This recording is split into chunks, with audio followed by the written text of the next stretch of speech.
advocate of armed self-defense in the Black Belt South, the homeland of the Afro-American nation. When Robert Williams called, Cuba answered, and sanctuary was provided.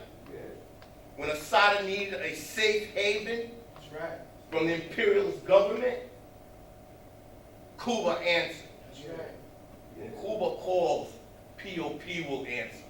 Let us find out how we can assist in upholding this key link in the anti-imperialist chain, and that is the revolution in Cuba, a key link in the anti-imperialist chain of struggle around the world. We are a link that's a key link, and this revolution has been inspirational to all who love freedom.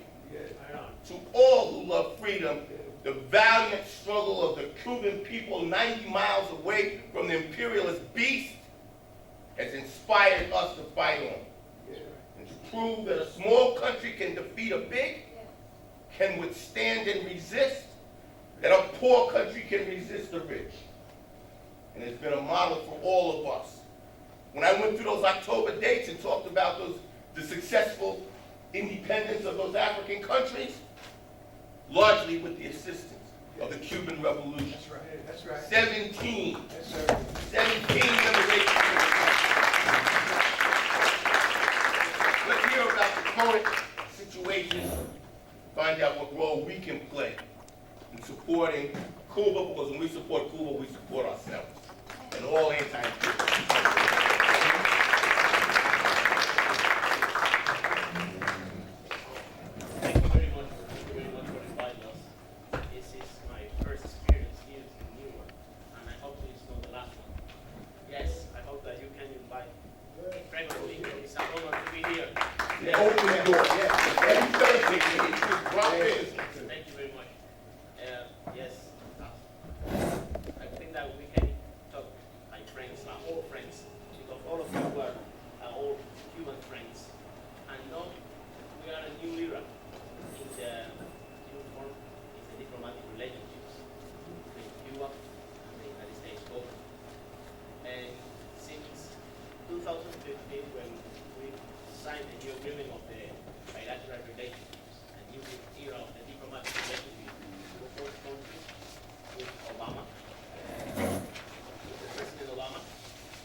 People should know that Rolando was part of the team that went to West Africa to combat Ebola. He was part of the Cuban team. He's been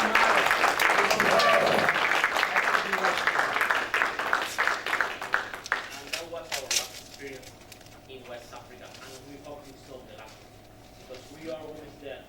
In any country that needs our support, that needs our help, we have doctors, we have teachers, we have all that the people need. At this moment, we have more than 75 international missions around the world. Cuban doctors, they are around the world.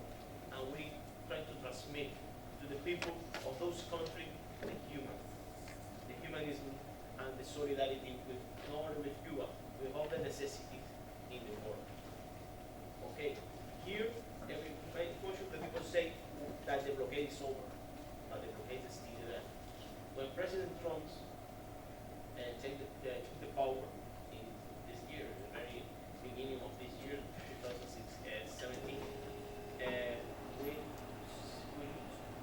we start to prevent a new era in the diplomatic relations. Our foreign minister said we have a step back in the diplomatic relations.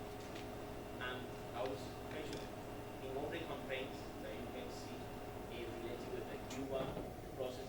See, at this moment we can use the US dollar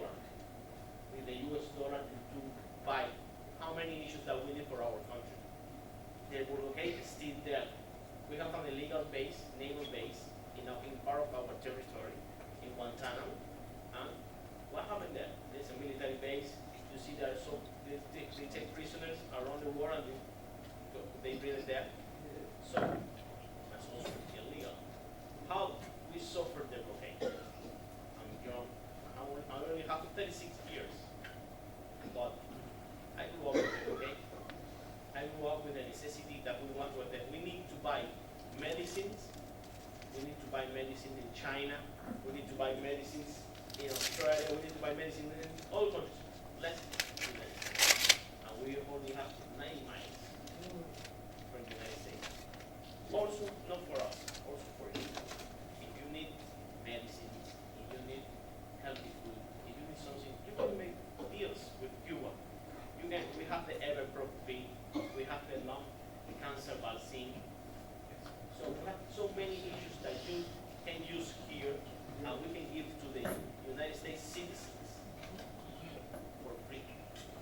Because we develop our biotechnology industry, we develop all the issues in order to have a very good society. Our health system, as you maybe know, is totally free in our health system. And it's important to share with the rest of the world because that is a human right. Human right. The people around the world have the necessity to have a free health system, also to have free education. When you go to the university here, how much are you go to the bank when you finish your career? 500,000. But I will tell you that I'm studying, I'm a lawyer, after that I have a master's degree in the international relationships and have to pay a cent for my career. And so that is that we want to share. And even with the blockade, we do this in our country. But the blockade, you mentioned before, is still there. And all the citizens suffer. Citizens here, citizens in Cuba, and even the citizens around the world, because there is an unilateral measures and extraterritoriality measures against one country, the only one piece. This year, as we present since 24 years ago, we're going to present at the United Nations the vote against the resolution. We present a resolution against the blockade. And we are going to vote this resolution. It's going to be November 1st.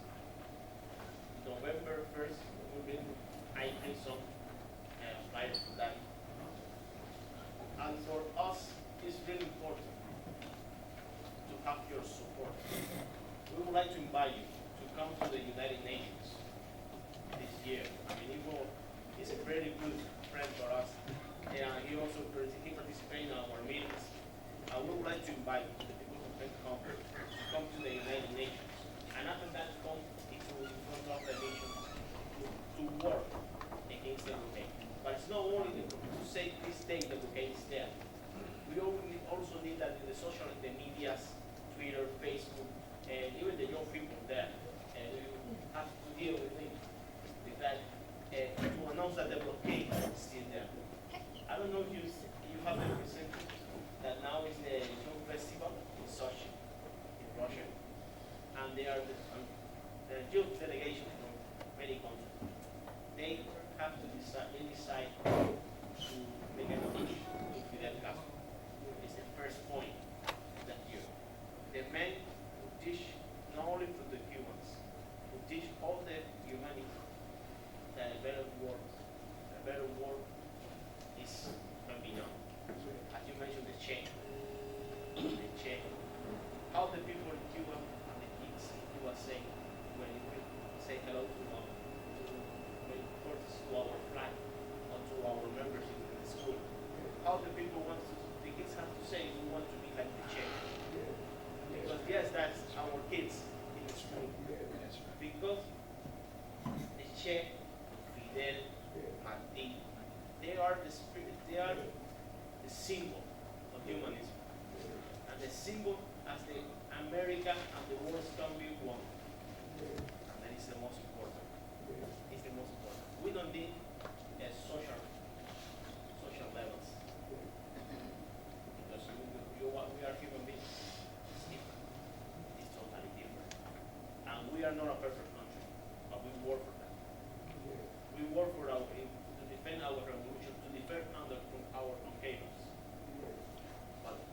starting point. Many people in Cuba look like the capitalism is before the Trump the revolution. Even my grandma. My grandma is black. Black lady. And before the revolution, she have to cook, she have to iron from the state. And when the Trump the revolution, she learned to write, she learned to read, and she have to get a job, and she don't have to do anything to work for the state. She only has to work and take care of her family, and that is a revolution. It's the same level, the social level for everybody.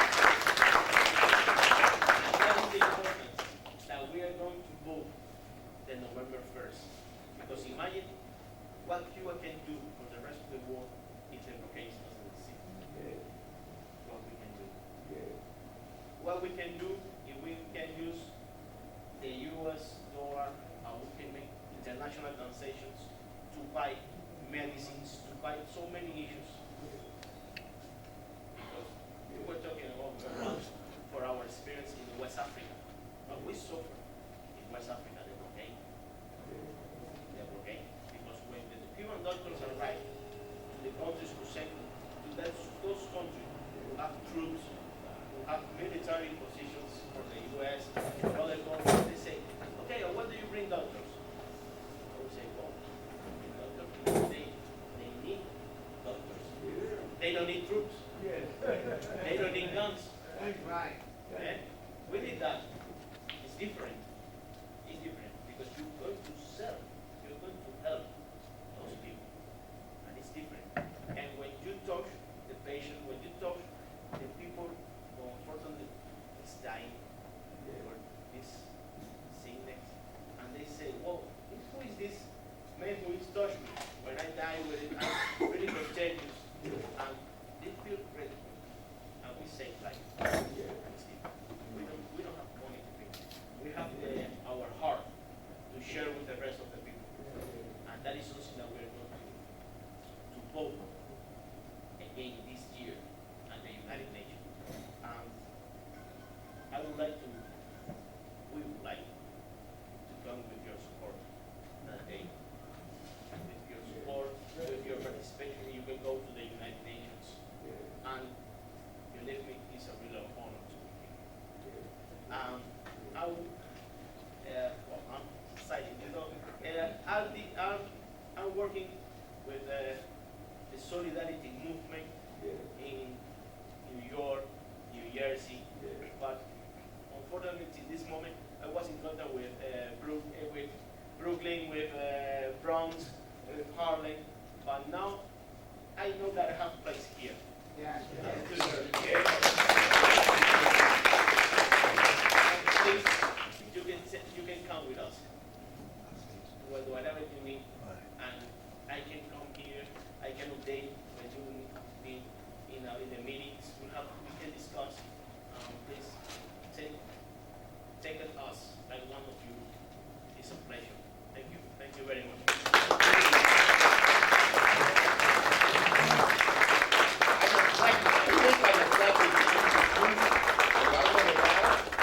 First Secretary to the Cuban Mission, United Nations.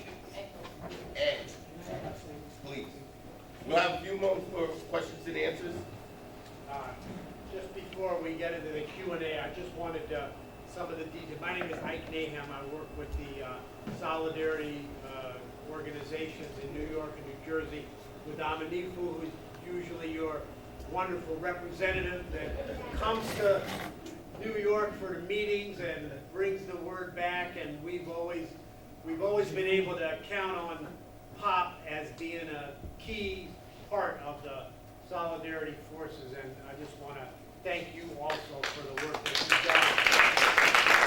We try to come back and support your struggles, like I was able to speak at the big rally at City Hall around police brutality last year, and we support each other's struggles, and through POP, one of the key things that we've done in the Solidarity movement is to make the link when they start talking about democracy and human rights, and we talk about the criminal justice system in the United States. and we counterpose that you don't see that in a revolutionary country like Cuba. And we've sent mothers of children who were murdered by the police to Cuba that have met with Cubans. Anyway, I could get carried away. But I just want to say, to back up what Rolando was saying, please, we're trying to mobilize a big turnout on November 1st. This is a very important, this is our answer to the escalation of Trump since his UN speech with these typically mendacious attacks on Cuba, singling out Cuba, they don't want you to go to Cuba. They want to make it as hard as possible because that makes it harder for them easier for them to keep the lies up. When you go and you see the reality yourself, then it's another emissary for solidarity. So please come. If you can come inside, get us your names through Amanifu, and you can witness the whole debate. It's fascinating to see. Then we're going to march outside. We're going to have African drummers. We're going to have music. We're going to have speakers, a big rally across the street at Dag Hammarskjöld Plaza. And then we're going to march to the Cuban mission, which is about 10, 12 blocks away. We're going to gather, hopefully 100 strong, to show our solidarity with that vote, which is again going to be overwhelming. They talk about Cuba being isolated. It's U.S. imperialism that is isolated around the world, and more so in the United States around Cuba. So please all out November 1st. Thank you. Nomination, you may make the motion, everyone. The November 1st mobilization. Motion, then I have something to say. All right, make your motion. Say it. I make the motion that, we support the action of Cuba on November 1st. First, motion. And, Second. Seconded by Zaid. Is there any discussion on the motion? No. All those in favor indicate with an aye. Aye. Strong one. Nays? Abstentions? Let the record reflect POP unanimously endorses the November 1st mobilization in support of Cuba and ending the blockade. Cuba sí, bloqueo no.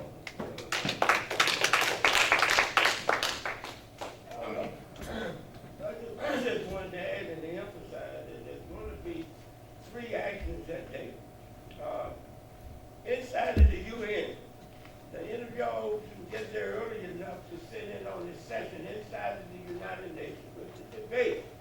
Make sure I have your names. And because you cannot get in if your name is not on the list. We met about this last night. We're going to be meeting again once more before that time comes. There's also going to be a rally outside the United Nations that they're coming to y'all. Some of y'all have been there, and we've had different actions in front of the UN, in New York. But you can't come sign up and come inside. There's going to be a rally like that outside, right across the street, up the street from the UN that they're coming to show. And I know Amy's been over, some of us been over. And so after that, we will march to the Cuban mission. That's 38th and Exton Avenue. We'll march to the Cuban mission where we will have another rally in front of the mission or right across the street from the mission. But it's so, you cannot overemphasize the importance of supporting Cuba. And the only people who've been going along with the U.S. has been Israel in recent years.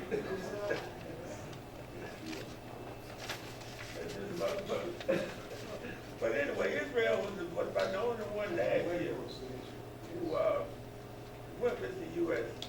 So it's important that we support Cuba. Cuba has always been a strong supporter of the black liberation movement, among others. See, I'm an ex-sailor. Some of y'all know I was in the U.S. Navy. I was around long before you was born. And Cuba, everybody known the man was practicing Cuba back in the day. Batista was in power. The mafia was behind the scenes government that ran the casinos, the brothels, and the whole 9 yards. But the moment Fidel Castro came into power, he began to clean Cuba up right away. Some of y'all may be old enough to remember the missile crash. The U.S. was so bad, the mob was pissed off, but they won't make that money. But this is the corruption that was in Cuba since that time. Cuba has gone on to become one of the leading nations in the world in spite of the pressure on it, especially, as he said, as far as having other struggling nations. And y'all have heard me say this many times. If it had not been for the intervention of Cuban troops in Southern Africa, people like Nelson Mandela and other freedom fighters would have died in jail. That's right. They would have died in jail. Now you got African countries, Nigeria, big ass army, they didn't do a damn thing. I hate to say that. But y'all. But Cuba sent its military around the world to come to Cuba. So the Cubans deserve all the respect we can give them for that and all the support. One of the first speeches I heard Fidel Castro make, I'm talking about in 1959, I don't know whether he was born there or not, but they marched to Havana, among other things, was against racism. When the revolutionary government took over, they banned all that discrimination in public nature. The whole 9 yards, we still struggle with that. But what I'm saying is that even today, as y'all heard me say last week, Cuba may be the only government in Latin America who has an official policy against racism. Somebody talk about it. That's right. You got all them black folks in Brazil, you don't hear a damn thing from them. Am I right or wrong? Right. But I'm just saying, let's deal with reality the way it is. So we owe a lot to Cuba. I remember Fidel Castro told 1 million Cubans when he first marched into Havana, he talked about racism. All young people bragging about you white. He told them there's no such thing as a pure Caucasian. And he talked about how people that mixed in England, mixed in England over the years, you know, something like Spain, was once a part of the Moorish Empire. All these young guys in Africa, and like he said, his mother was a natural Cuban mother.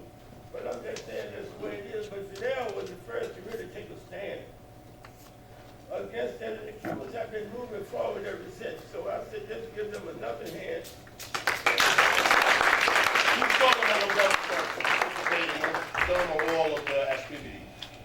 Zaid, we got some time?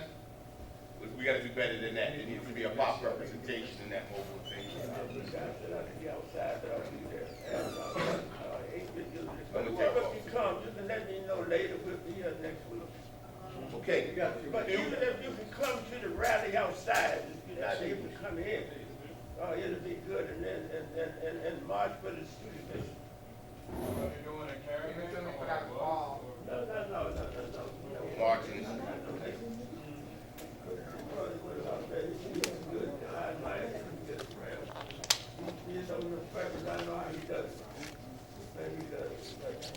Questions and answers? Yes. Is that a hand up, Diane? Okay. No. You come back to me. Do you think the reaction to Puerto Rico's attempt to make a pre-revolutionary Cuba I don't in know. terms of being the playground of the Christian things? Yes, that is a very good question, right? Yes, okay. Since the very beginning of the independence of war, Cuba, always say Cuba and Puerto Rico are the same birds. Both birds. It's different. It's a different bird. Unfortunately, Puerto Ricans, because they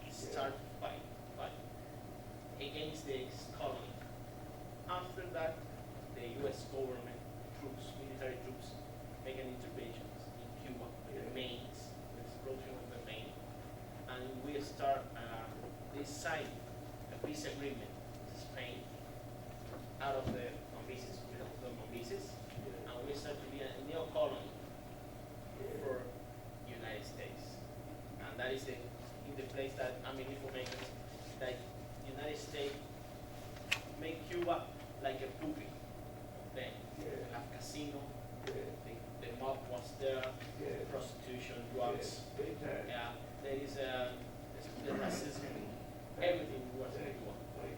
Yes, that's a big information.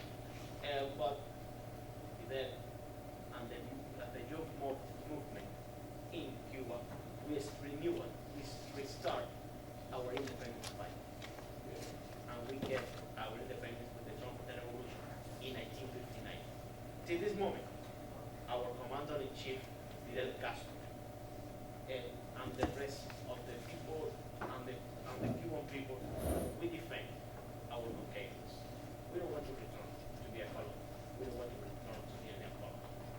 We are a self-defense country. That's And that is the most important for all countries. Every year, we also support the Puerto Rico resolution at the United Nations. In the non-colonization Bureau in United Nations. Because Puerto Rico have the opportunity to build a self-defense country. And it's the most important. We support that. And our last experience with the Katrina and with the hurricane, Irma. And Cuba say, okay, we can send you doctors, we can send you medicines, we can send you this. But unfortunately, Puerto Rico have to wait for the United States government decide when it wants to do it. But the rest of the islands are very near to Puerto Rico. They have a Cuban doctors at this moment. Even Mexico, they have doctors there to help the communities, to help the citizens. There is a very good movement for Puerto Rico freedom here in New York, and even in Puerto Rico and around the world. And let's decide, let's see what's happening with we support. I say, unfortunately, it's a difference between two brother countries. Other questions? Lisa? First of all, thank you so much for coming, and I'm so appreciative, so passionate. I wanted you to talk a little bit more about the Cuban healthcare system. We're trying to do some research on that organization that I work with in terms of what is some of the ideal healthcare systems that we should be looking at in terms of model with South Africa. And I know with some of the things I've been reading about the Cuban healthcare system, first of all, it's considered one of the best in the world. It is not privatized at all, and also that there's a whole lot of community input, from what I understand, in terms of what healthcare should be. So could you just talk a little bit about that? When the revolution in Cuba, they were only less now. 6,000. 3,000 left. 3,000 left, yeah. But at this moment, we graduate every year 10,000 doctors. Every year. Every year. Not only from Cuba, only from the other part of the world. And studying the Latin American School of Medicine in Havana. And also there is other dependencies in Santiago de Cuba, in Camagüey, in Ceibabla, many other provinces in Cuba. In Cuba, our health system is totally free. And you have to pay for your medicines. I don't know, it's cheaper that you have to pay. And even there are so medicines that the state and the Minister of Health give to you totally free. And you don't have to pay $100,000 for the something for getting a surgery. We prevent to all our kids, take you out with the vaccines that they need. It's totally free. It's totally free. It's the curiosity I have that. Because well, as a diplomat, I have to travel with my wife, with my family, because we have to stay here, not 2 years, 3 years. That depends of our assignment here. My wife, she delivered around 6 months ago, but she get friends here. And when we arrived to the doctor for the first time, the doctor say, okay, yes, you are pregnant. Say, where is your last period? This period? Okay, please come next month. I say, what? Because we say, well, what happened? You don't want to make an exam? You don't want to, no, you have to come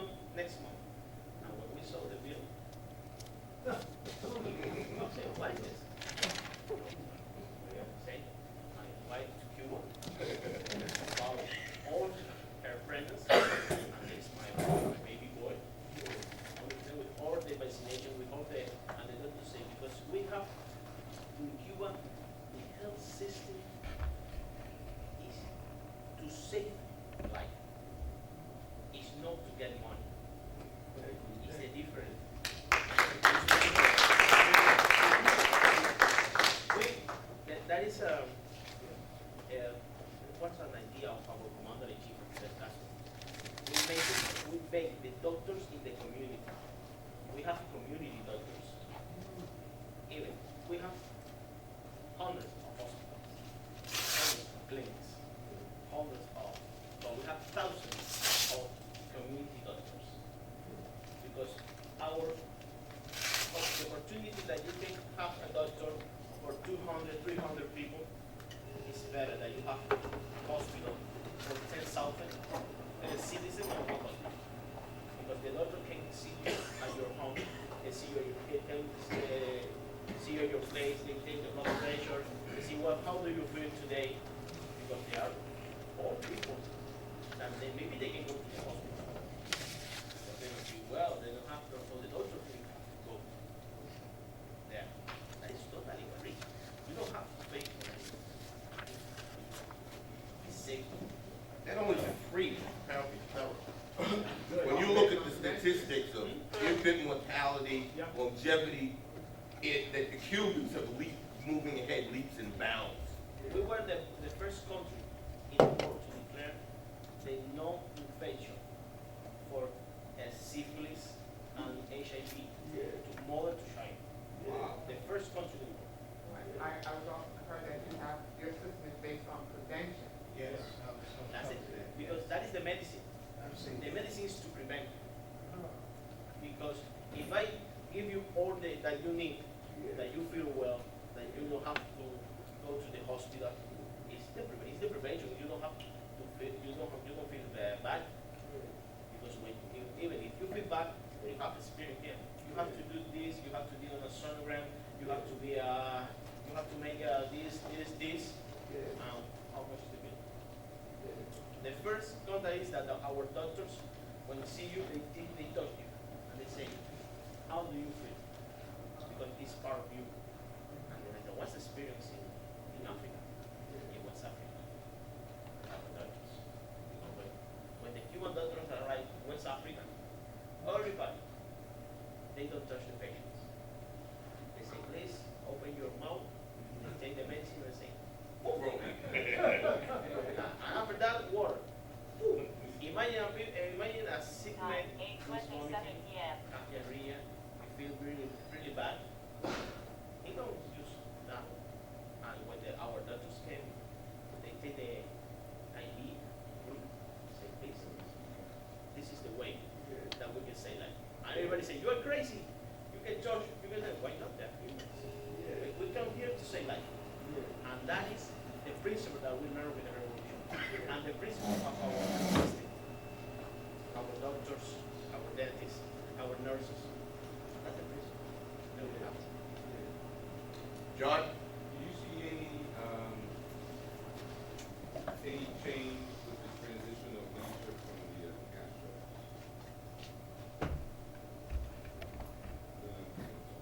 Well, I mean, first, we were talking about principles. We were talking about people. And we were talking about what the Cubans feel.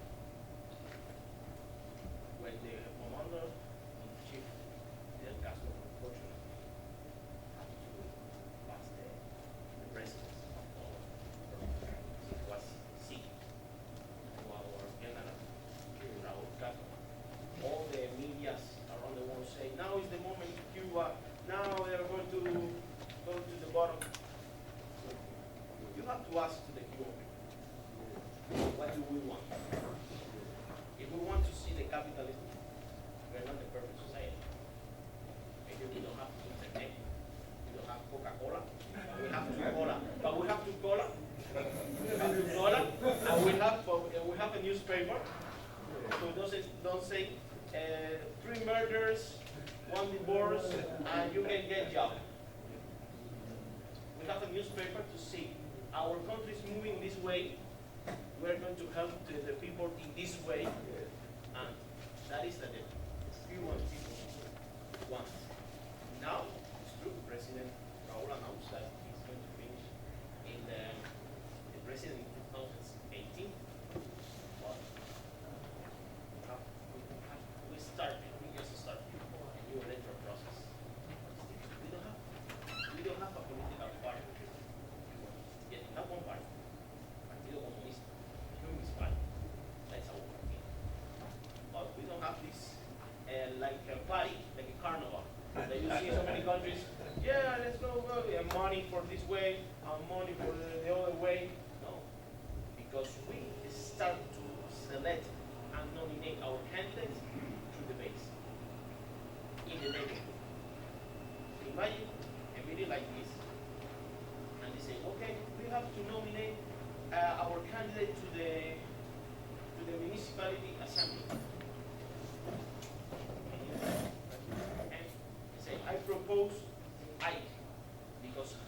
is a person who is a teacher, is a very good person, or even not a teacher, is a carpenter, because he has this year, he helped the community, and it's an example for the kids. For say, okay, who is agree? Like you, yeah. And there is, I is the nominate for this, and this all neighborhoods do the same, and that is the beginning of the electoral process.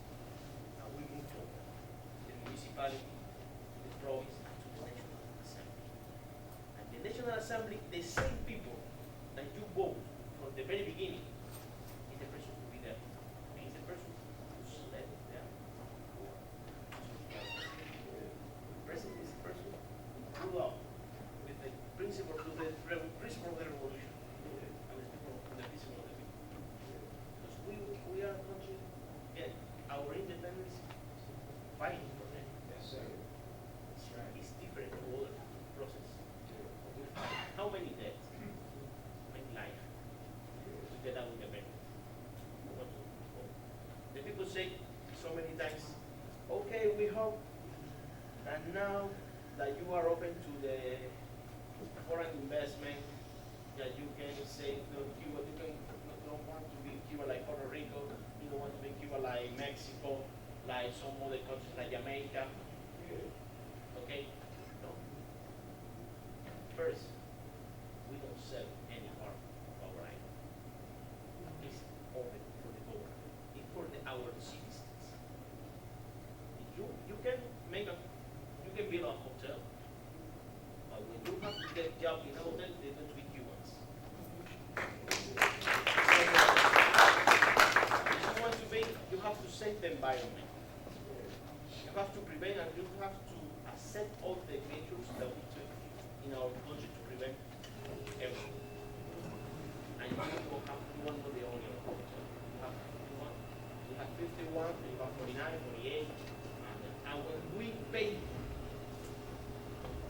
the amount of money that the amount of money that you spend with the hotel is the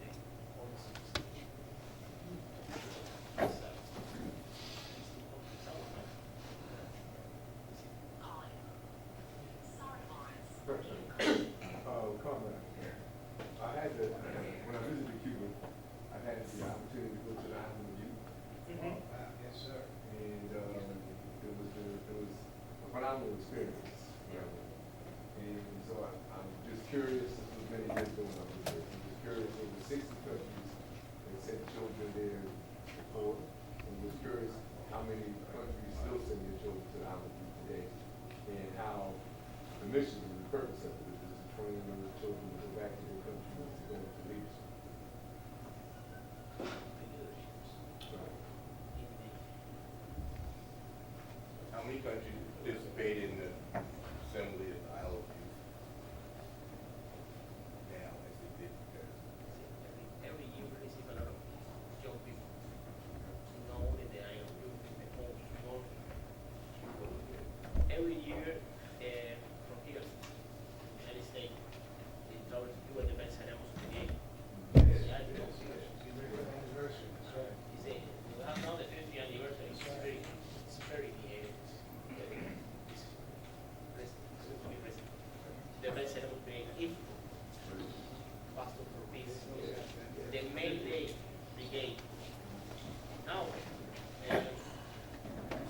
so they say, oh, they arrived, they will go here to New York, the Nestor Che Guevara Brigade.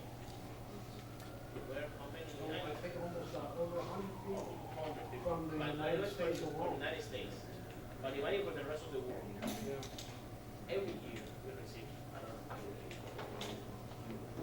And they want, because the people went around Cuba, and they really know that you see something different that is not the media saying. Yeah, because the media saying there is a poor country, yes, it's true, we are a poor country, but we are really but they are no, they suffer, a lot of people to see. Because they, imagine that you can walk around the Malecon in Havana with your camera, with your cell phone, with your girl or with your husband, and prevent. Our police is to prevent and to save and have a very good deal with the citizens. Punish the drugs, punish all the people who take the road, steal something. It's different. Here we have, I don't know how many, we have 9 kids, the children's, our mission. They can play in the park, in Manhattan. They can't do. Our kids, when our kids travel to Cuba for vacations, and when you have to tell them, okay, we have to return because your dad, your mom have to return to work, they say, oh, you can go. I'm going to stay here with my grandma. No, you have to stay with me. No, please. Leave me here. This is the reality because they feel free, totally free, safe. And that is Cuba. And for that reason, people want to be here. It's not for the beautiful song, the weather. It's for the reality because we are a really talkative person, really polite person. Because when here if you don't have sugar and you maybe there is a mesa from Dominico, and you go to a Dominico home and say, I don't have sugar, but you say, what? You have to buy them. No, I don't have money. Well, so, but we live like neighbors, like friends. You don't have sugar, you can go to your neighbor. I don't have sugar, right away, take it. And we are the same with the rest of the people who visit us. And it is hard to travel to do so at times. Many people here suffer. This is a good experience. One more, and then I have one. Oh, Zaid. Better than this sometime. Where's Diane? Diane actually, that was part of my question. I just wanted to share several memories and observations. As we get ready for this march, I want to share with you a memory of a similar march we did back in 1992, I believe. The issue at that time was the disrespect for Cuba's sovereignty that was called tvzion, right? We had a large demonstration in New York. We had a feeder march out of Harlem. And my task was to carry the Black Liberation flag along with somebody by the name of Kwame Ture, who carried the Cuban flag. And we marched from Harlem to the Cuban mission. We had to embarrass New York City police in Midtown around Columbus Circle. New York is fighting to get rid of Columbus, right? We need to join that, right? We actually had to outflank a horse attack with our flags. And when we got to Times Square, we then had another attack by the police and actually tried to take a comrade from the December 12th movement at the time who was out on parole. They wanted to try to violate it. We marched on the precinct on 36. Y'all giving him up, we ain't going nowhere. Came back to the mission, just continued to raise out. So I just had to share that memory among many. Vincent Ramos Brigade, that was the vehicle by which I traveled to Cuba many times. I was a regional representative for the Vincent Ramos Brigade for this area when I did. I also want you to just appreciate two things about the local significance of what we're doing. One, New Jersey has been a beachhead for racist attacks on Cuba coming from Cuban Gusanos. What are Gusanos? Gusanos are those racist Cubans that left Cuba and come here to the United States, and their whole lives have been consumed with overthrowing what the revolution that the people made. Union City, New Jersey, Elizabeth, New Jersey, Bergen County, New Jersey are beachheads for racist Cubans right here in the United States, and they're still here. One is getting ready to go to jail by the name of Senator Bob Menendez. Right? Yeah. The corruption and the racism that was on that island then, and you know, they took that, they down with that, right? And this joker getting ready to go to jail, and we need to salute that, right? This racist running for governor, trying to come up behind Christie, her running mate is a racist Gusano Cuban. And he's putting all this backwards energy out in that campaign to try and keep that legacy, the legacy of New Jersey, as opposed to the progressive legacy that you and I are supposed to represent, right? So there are a lot of, so Cuba is in the New Jersey election coming up on November 7th as you vote for governor. You need to understand that too. They're all a part of that, right? And these gusanos are both Republican and Democrat. That's right. Right? In this election, they're Republican. But Menendez is a Democrat. Albao Sires from Pervan Boy is a Democrat. Right? So when we step to racism and we step to this anti-Cuban madness in this state, we step into folks on both sides of that aisle. And we need not to worry about that or be apologetic about that, because they need to be dealt with. There's a racist, they're imperialist, and they're wrong, straight up. Right? And solidarity is the word of the day, right? That's the order of the day. Finally, it's like, thank you. You know, how do you not thank the Cuban Revolution? You understand? How do you not do that? And the thank you that the Cuban Revolution is not just us saying, yeah, right on, and handshakes and claps, but real solidarity around this issue. Real solidarity around these issues. If the blockade ends, it's because we've raised the hell necessary to make it go into the garbage can of history. It ain't gonna go away by itself. It ain't gonna go away by itself. But it should be one of the tasks, I would dare say, of our generation. And finally, to your point, what I was trying to say when you were raising your question, you're looking at the most important transition that's happening in the Cuban Revolution right now. You see this young man? He's young enough to be our son, right? This is the next generation primed to take their proper place in leadership as the transition is smooth, because they were raised on those principles, on a steady, healthy, holistic diet, Lisa, that we should all appreciate. All right? So I can go on. I can go crazy on this. I'm a leaf who I want to perform at the rally. You know I do. I can get it down. All right? But I just had to get that in. I can go on today. Let me stop. All right? So all y'all have to be.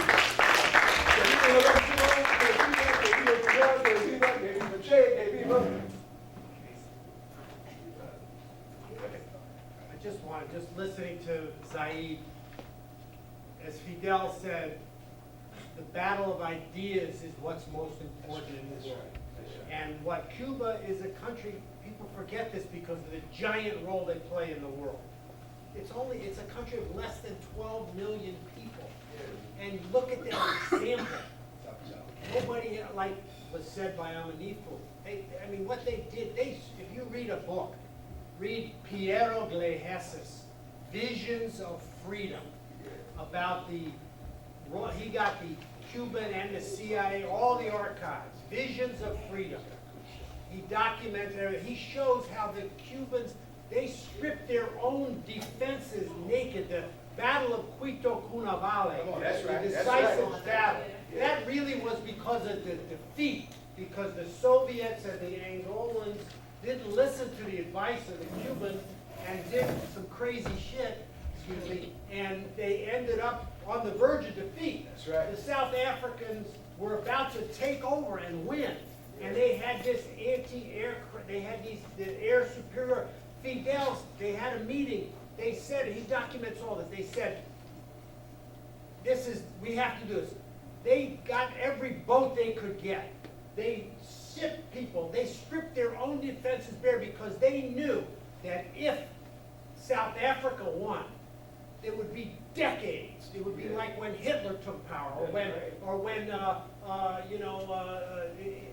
the dynamic for decades would have been the domination of the apartheid state for more. They knew that this was a decisive thing, so they did everything. Who does that? At the risk of their own security. That's right. They put the interests of the oppressed people of the world first, even ahead of themselves. It's incredible when you think about it. But that's because of the power of ideas. It's the example of Cuba. And in this world that we're going into today, this intensified struggle, this is our example. This is the example we can give, that you can put human needs before capital, before profit. So I'm sorry I went on for so long, but Zaid inspired me. One question that may be on people's minds, you can update us on this alleged sonic attack that has resulted in the expulsion of Cuban some of the diplomatic corps and withdrawing of U.S. diplomats. Can you give us any update on what that's about? And what's probably, what people probably need to be able to answer, is there a role that the Cuban government is playing in it or not? Or who is, or the suspicion? What do you know about that? Can you update? Well, related with that, I have to mention the speech of our Foreign Affairs Minister, Don Rodriguez, and in the mid-rex, in the Foreign Affairs Minister in Cuba. First, we say that it's, they say now, the U.S. government, the State Department say now there is an attack. But before there were incidents, and we always think that it's incidents. Cuba, every moment, at any moment, we have one of our principal tasks is to protect the diplomatic representations in our country, and also the functionaries, the diplomatic agents in our country.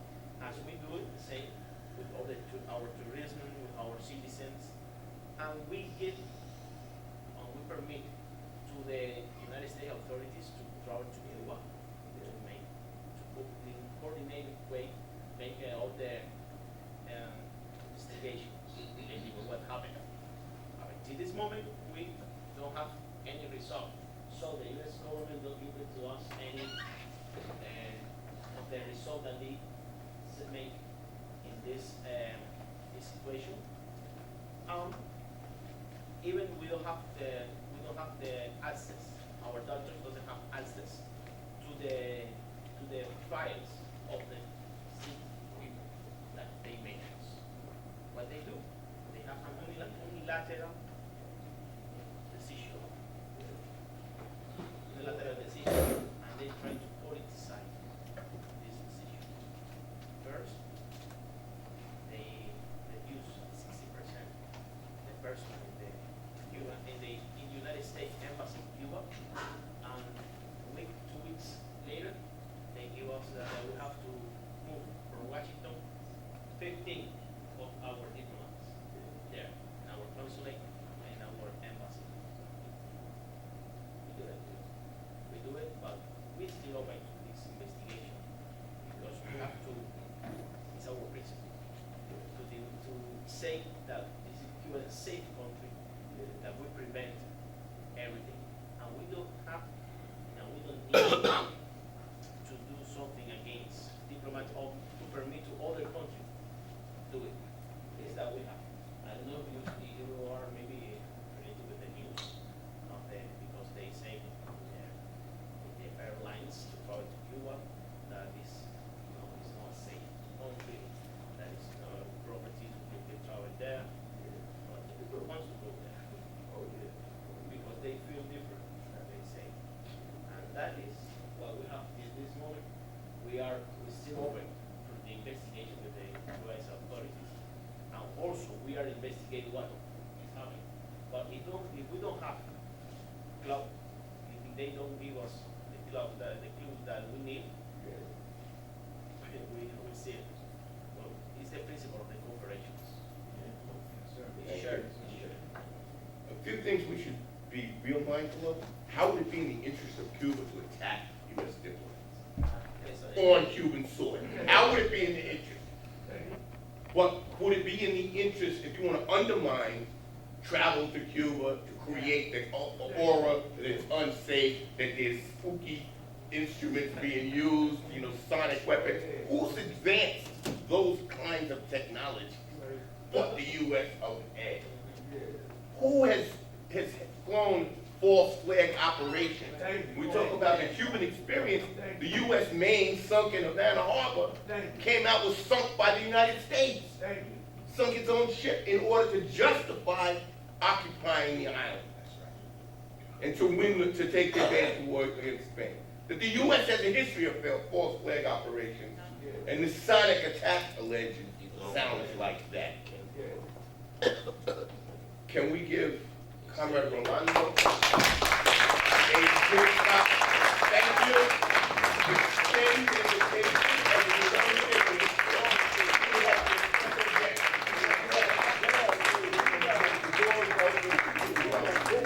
Take some of these cards and give them to your friends, please. I'm gonna leave a whole bunch of them for the demonstration. pictures. All right. Thank you. Who's taking this? Lisa, to take some pictures? Very good. We gotta do the photo op quickly. Come on. All right, come on. Join us, Kelly. The archive of POP. Lisa. Come on, Zaid. Yes, come. Why do you have this shirt? Who I see, bro? KO no. KO no. Who I see, KO no. Who I see, KO no. Who I see, KO no. All right, thank you. Thank you. Let's reconsider. You can come on November 1st. We got to get to some other business. Don't everybody run. Jeez, now we're going to do it.